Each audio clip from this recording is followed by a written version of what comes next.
आपका पैसा आ चुका है। अब आप नशा के लिए गांजा ले जा सकते हैं। अब आप ये सोच रहे होंगे कि ये क्या है। सही सुन रहे हैं आप। क्यूआर करो, पेमेंट करो और लेके जाओ नशा करने के लिए गांजा।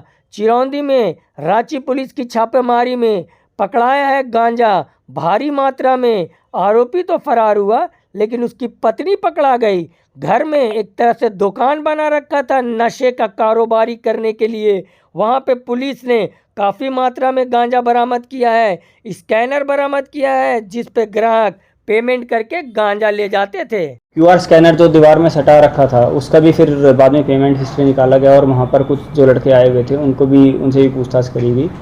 और इसके अलावा जो नॉर्मल वाला जो स्कैनर है, क्यूआर स्कैनर जो बॉक्स वाला है, उसको भी वहाँ से रिकवर किया गया है। इस क्रम में ये चीज़ सामने आई है कि इसमें एक फैमिली है, अमन आनंद, जिनकी उम्र करीब 38 वर्ष है। उनको एक्यूज़ड बनाया गया है, लेकिन वो घर पर उस टाइम अवेलेबल नहीं थे। उनकी वाइफ है ममता सिंह, जिनकी उम्र करीब 36 वर्ष है, उनको गिरफ्तार किया गया है।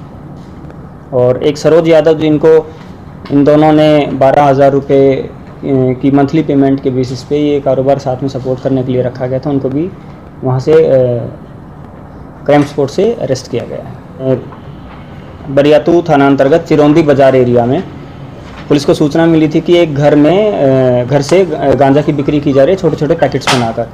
तो इसी क्रम में एक टीम का गठन करके जब टीम को भेजा गया तो वहाँ पाया गया कि एक घर का एक बाहरी गेट था, उस बाहरी गेट को खुला रखा जाता था और उसके अंदर एक लोहे की ग्रिल का अंदर एक अनयूजुअल गेट बना रखा था और लोहे की ग्रिल के गेट के बाहर क्यूआर कोड का स्कैनर लगा रखा था।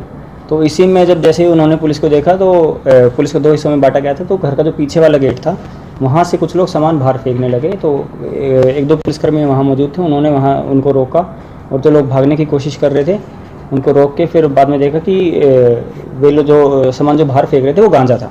तो जो गांजे की जो छोटे लेवल की जो बिक्री होती है उसमें चेंज का थोड़ा रहता है कि चेंज देना है, चेंज नहीं देना। और ऑनलाइन पेमेंट फास्ट भी होती है, ऑनलाइन पेमेंट दूर से भी की जा सकती है। कोई ऐसा भी है कि लोग पहले ऑर्डर प्लेस भी कर देते थे कि मैंने आपकी इतनी पेमेंट कर दी है, तुरंत आएगा, उसमें ट्रांजैक्शन में ज़्यादा टाइम नहीं लगेगा और जल्दी से सप्लाई लेके चला जाएगा। ऑनलाइन पेमेंट में एक और इनको बेनिफिट रहता है कि ऑनलाइन पेमेंट पहले कर देंगे और उनको डिज़ायर्ड जगह पे सप्लाई मिल जाएगी। तो कैश पेमेंट में वो जो हैंड टू हैंड जो ट्रांजैक्शन जो प्रोडक्ट का और कैश का होता है उसको ये बाईपास करके उसको अवॉइड कर सकते हैं। कर्मी जो पकड़ाया है वो जो 12,000 रुपये पर मंथ में क्या काम चाहता है? उसका काम यही था कि सप्लाई वगैरह जो पैकेट्स बनाना ये सब करना। और इसके अलावा जब ये सप्लाई जहाँ से ये लोग सप्लाई लेके आते थे उसमें भी ये एक्टिव सपोर्ट करता था और साथ में पुलिस की रेकी भी करता था कि आसपास पुलिस का मूवमेंट है या घर के बाहर जो पुलिस का मूवमेंट है उसका भी इंफॉर्मेशन घर के अंदर भिजवाता था।